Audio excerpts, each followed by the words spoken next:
Welcome back mga kababayan sa Tagalog Crime Stories kung saan ibinabahagi ko ang aking obsession sa true crimes at isinasalaysay ko ito sa Tagalog. Kung gusto mo ang mga ganitong contents, make sure to subscribe at turn on all the notifications para lagi kang updated sa mga bago kong videos. Kung gusto mo naman na suportahan ang aking channel sa ibang paraan, you may do so by checking these options.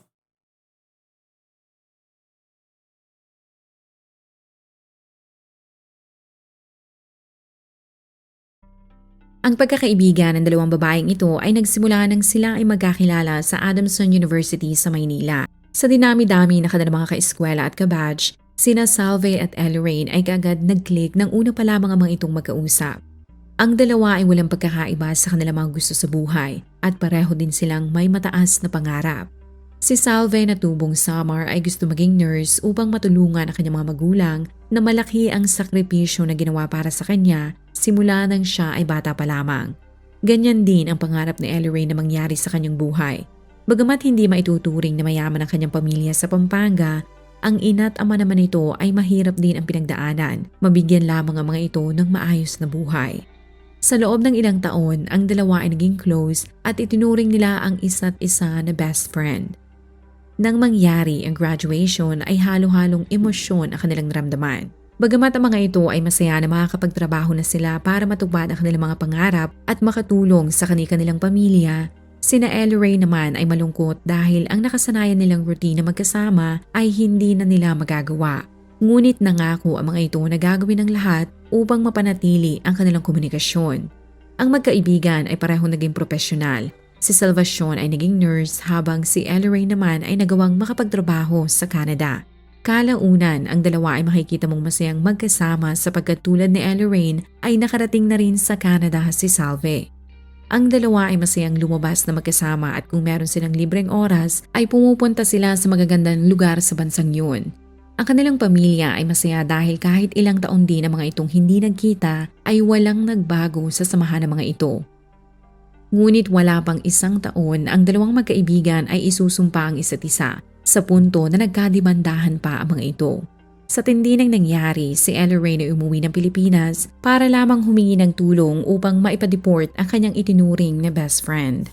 Sa kanyang salaysay ay nalaman ng mga tao na isang lalaki pala ang naging dahilan kung bakit ang kanilang pagkakaibigan ay nasira. Base sa ulat na makagraduate si Elleraine ay tuluyan nitong nakapunta sa Canada.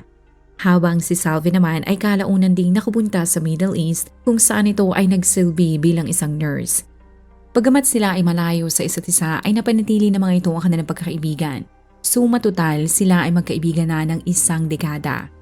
Nang si Elleraine ay nakarating sa Canada ay bilang isang temporary worker, ito ay nanirahan sa Princeton na matatagpuan sa bayan ng British Columbia.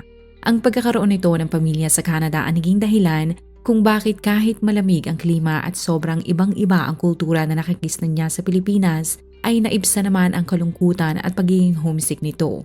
Bagamat siya ay isang registered nurse din sa Pilipinas, si Elleraine ay panandaliang nagtrabaho sa Dairy Queen. At katulad ng ibang mga Filipino na bagong salta sa ibang bansa, hindi lamang puro trabaho ang inatupag niya. Kung ito ay hindi abala sa Dairy Queen, si Elleraine ay kasama ng kanyang mga kamag-anak o ibang mga katrabaho na pumupunta sa iba't ibang lugar. Bukod sa experience, si Elleraine ay naniniwala din na isang araw ay makakaalis din siya sa Dairy Queen dahil ang end goal niya sa buhay ay maging isang nurse sa Canada. Kaya bawat desisyon niya sa buhay ay umiikot at dapat laging nakatuon sa pangarap niya. Sa kombinasyon ng kanyang pagtsatsaga at determinasyon, kalaunan ay natupad niya rin ang kanyang pangarap. At kasabay na magandang balita na yan ay ang pagganda din ng personal niyang buhay.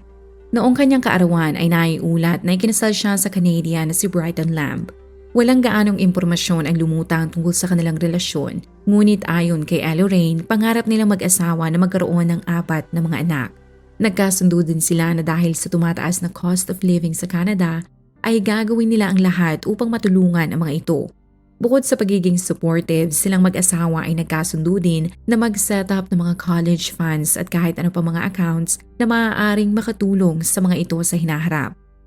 Isa din sa gusto nilang mangyari ay magkaroon ng sarili nilang bahay. Ngunit dahil sa ekonomiya at taas na cost of living sa Canada ay hindi kaagad nila yun na isakatuparan, kaya sila ay nangupahan. Bagamat sila ay determinadong matupad ang kanilang mga pangarap ay naudlot naman ito sapagkat nalaman nila na nagdadalang tao pala si Elleraine. Ang dalawa ay walang mapagsidla ng kasiyahan at katulad ng ibang mga first-time parents ay excited sina Brighton tuwing makikita sa ultrasound ang sanggol. Dahil ito ang una nilang anak, kahit ilang buwan pa kanilang hihintayin bago ito may silang, ay kumpleto na agad sila mula sa kagamitan at mga damit. Nang maipanganak ang sanggol, ang kasiyahan na kanilang naramdaman ay mabilis na nagtapos sapagkat hindi nila inaasahan ang hirap na maging isang magulang. Ngunit mas naging mahirap para kay Elleraine ang lahat sapagkat siya ang nanganak at kailangan niya ring mag-adjust bago niyang buhay bilang isang ina. Ang hindi pagkakaroon ng sapat na tulog at ang hindi nila maipiliwanag na pag-iyak ng kanilang anak ang dahilan kung bakit nagkaroon ng maliit na tensyon sa pag-itan nila mag-asawa.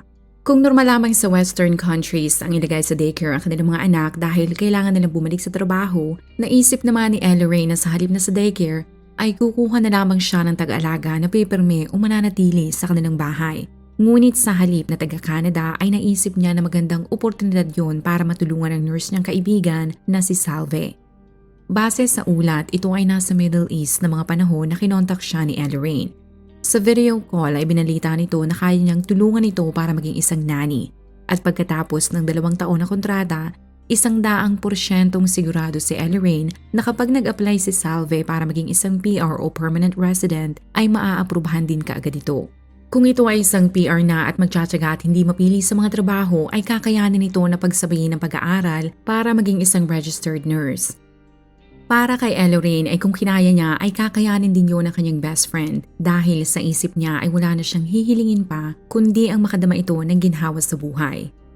Ilang buwan pagkatapos maisilang ni Elleraine ng bata sa tulong ng Philman Power Agency at pinansyal na kapasidad ng mag-asawang Lamb, mula Pilipinas, si Salve ay sumakay ng eroplano at dumating sa Canada noong July 13, 2019. Katulad ng nasa kontrata at kanilang usapan ay habang sina Elleraine at Brighton ay nagtatrabaho, si Salve ang maiiwan sa bata dahil ang trabaho nito ay ang pangunahing caregiver at taga-alaga. Sa kadahilanan na malapit sila magkaibigan ni Elleraine ay hindi siya nito itinuring na iba. Kumbaga hindi siya nito itinuring na isang nani o kasambahay. Kung ano ang kinakain ng mag-asawa ay yun din ang nasa plato niya. Si Elleraine ay naging maayos na employer din sapagkat ginawa nito ang lahat para hindi ito makaramdam ng kalungkutan. Sa day off niya ay dinadala niya ito sa magagandang lugar sa Canada. Ang mga kapamilya ni Salve ay masaya dahil ang 2 taon ay mabilis lamang at kung magtitiis ang dalaga ay maaari na itong mag-apply para maging PR, mag-apply sa ibang trabaho at maging isang nurse na may magandang sahod. Pero ang lahat ng yan ay mauudlot sapagkat wala pang 6 na buwan simula nang ito ay makarating sa Canada. Hindi lamang ang magandang reputasyon ni Salve ang nasira, pero pati ang kanyang relasyon sa malapit niyang kaibigan na si Elleraine. Ang pamilya nito sa Pilipinas ay nag-alala sapagkat nalaman nilang determinado pala si Elleraine na ipa-deport si Salve pabalik ng Pilipinas.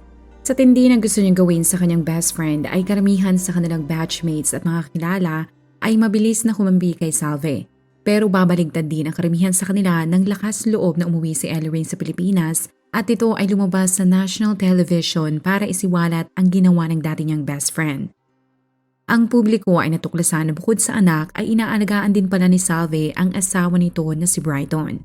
Ang emosyonal na si Elleraine ay siniwalat na hindi niya matanggap na pagkatapos itong tulungan si Salve ay wala itong pakundangan na ahasin ang kanyang asawa.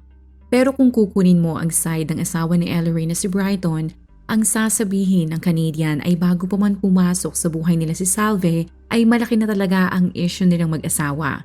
Sinabi nito na simula nang maipanganak ni Elleraine ang kanilang anak ay nagbago ang pakikitungo nito sa kanya. Ang dating malambing, maalalahanin, maalaga at mapagmahal na si Elleraine ay naging bugnutin, madaling mairita at tanging sa anak na lamang nila umiikot ang mundo nito. Pero ayon naman kay Elleraine, nang maisilang niya ang kanilang anak ay talagang nagbago nga ang dynamic nilang mag-asawa. Katulad lamang ng lahat ng first-time moms, nangapa rin siya kung papaano maging isang mabait at mabuting ina.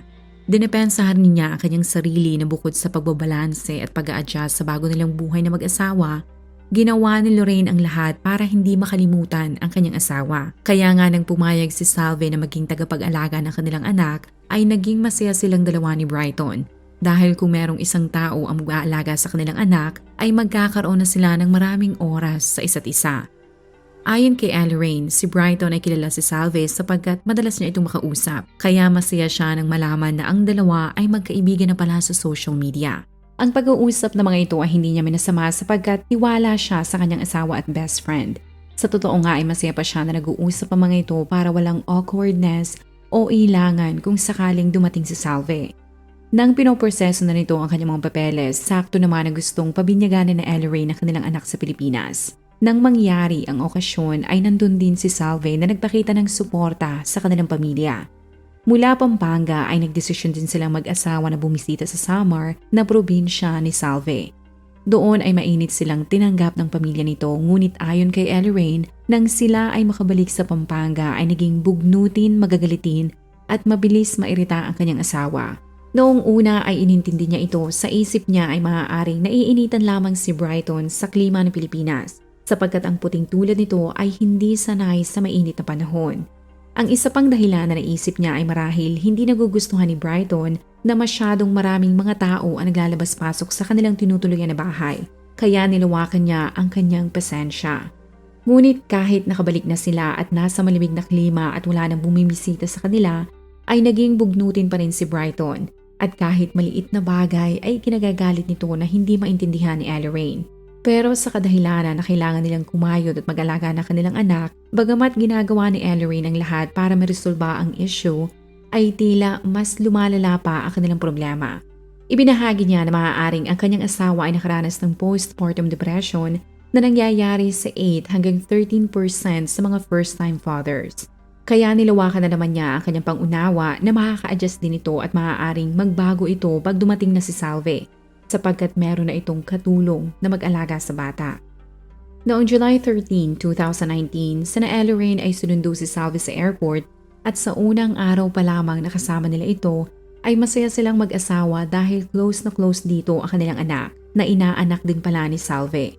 Ngunit ayon kay Elleraine ay hindi nagbago ang pakikitungo sa kanya ni Brighton. Noong November 19, 2019, si Salve ay pinayagan nilang magbakasyon sa Pilipinas hanggang December 5 dahil sa gaganapin na birthday celebration ng ama nito. Kaya para wala itong maging problema bukod sa sila na ang sumagot sa ticket, binigyan din nila ito ng allowance na maaari nitong gastusin sa Pilipinas.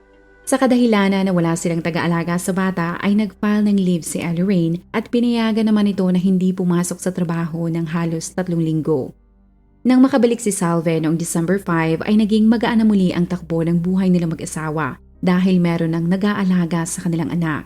Ngunit pagkalipas lamang ng 2 araw, si Elleraine ay madidiskubre na nagpapasok pala siya ng ahas sa kanilang bahay. Ayon sa ulat, kaya pala tuluyang nanlamig si Brighton ay meron pala itong bagong pinag-iinitan. Sinabi ni Elleraine na matagal na siyang may kutob na maaaring meron itong babae. Kaya habang mahimbing na natutulog si Brighton noong December 7 ay kinuha niya ang cellphone nito. Doon ay natuklasan niya ang palitan nito ng chat kay Salve. Bukod sa matatamis na salita, ang dalawa ay nasa punto na pala na meron ng nangyayari sa mga ito dahil ang dalawa ay nagpapadala na sa isa't isa ng X-rated na litrato at mga videos. Nalaman niya na ang relasyon ng dalawa ay nagsimula ilang linggo bago bumilik si Salve sa Canada. Nabunyag din na habang ito ay nasa Pilipinas, 2 beses itong pinadalhan ng pera ni Brighton at nang ito ay sinundo ng kanyang asawa sa airport ay bumili pa ito ng pulang bulaklak. Ibinahagi ni Elleraine na maaaring naakit ito sa kaibigan dahil sa tuwing si Salve ay nasa kanilang bahay ay madalas niyang pagsabihan si Brighton na huwag titingin dito sapagkat madalas magsuot ng maikling short at manipis na t-shirt si Salve. Binibilhan din ito ni Brighton ng Victoria's Secrets at bukod sa allowance ay binigyan din ito si Salve ng pera upang ito ay may pang-grocery habang ito ay nasa Samar. Pero ang pinakamasakit ay nang ito ay dumating sa kanilang bahay noong December 5 ay pinatulog lamang pala silang mag-ina ni na Salve. Saka ito pinuntahan ni Brighton. Sa loob ng kwarto ni Salve ay kumpirmado na may nangyari sa mga ito. Sa tindi ng kanyang galit ay bigla niya itong nasampal sabay alis sa kanilang kwarto. Si Elleraine ay nagpupuyos na nagtungo sa kwarto ni Salve para kunin ang kanyang anak. Sinabi niya na sa pag-aakala ni Brighton na sasaktan niya si Salve ay pinigilan siya ng kanyang asawa. Kaya sa pangalawang beses ay nasampal na naman niya ito. Pagkatapos ng kumprontasyon na yun ay sa halip na humingi ng tawad at ayusin ang kanyang relasyon kay Elleraine, si Brighton ay sinisipa ang kanyang asawa na ito ang may problema at sumira sa kanilang pagsasama.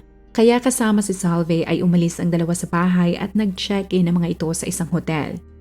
Sa loob ng ilang linggo ay hindi tumigil si Elleraine para pabalikin ang kanyang asawa. Sa punto na pumunta pa nga siya sa hotel noong December 24. Pero sa halip na makita si Brighton, ang nagbukas ng pintuan ay ang dati niyang best friend na si Salve. Kinumpronta niya ito pero sa halip na magkaayos, gustong kunin ni Salve ang cellphone para matawagan si Brighton. Kaya tinangka niya itong pigilan, ngunit si Salve ay sumigaw ng tulong. Nang matapos ang interaksyon nilang yon, si Elleraine ay nagulat dahil ilang mga pulis ang pumunta sa kanilang bahay para arestuhin siya sa kasong assault. Sa dokumento na ipinakita sa kanya ay nakalagay na idinedemanda siya ni Brighton dahil sa pananakit niya dito noong December 7. Sa mga taong magsasabi na dapat nitong kasuhan si Brighton dahil sa pangangabit nito, ay hindi mo yan pwedeng gawin sa Canada, sapagkat ang adultery o pakikiapid ay hindi isang krimen doon. Hindi katulad sa Pilipinas na handang mangialam ang mga otoridad kapag nahuli mong may kabit ang iyong asawa. Sa Canada naman ay kahit isumbong at maglubaki ka pa sa presinto at magmakaawa na dakti ng asawa at kabit nito, ay hindi yan papakialaman ng mga pulis. Pagkat katulad nga ng sinabi ko kanina, hindi krimen ang pakikiapid sa Canada. Sa tulong ng kanyang pamilya ay mabilis siyang nakalabas at hindi rin nawala ang custody niya sa kanilang anak. Pero inutusan siya ng judge na wag niyang tatangkain na kontakin si Brighton sapagkat kapag nilabag niya yon ay balik rehas na naman siya.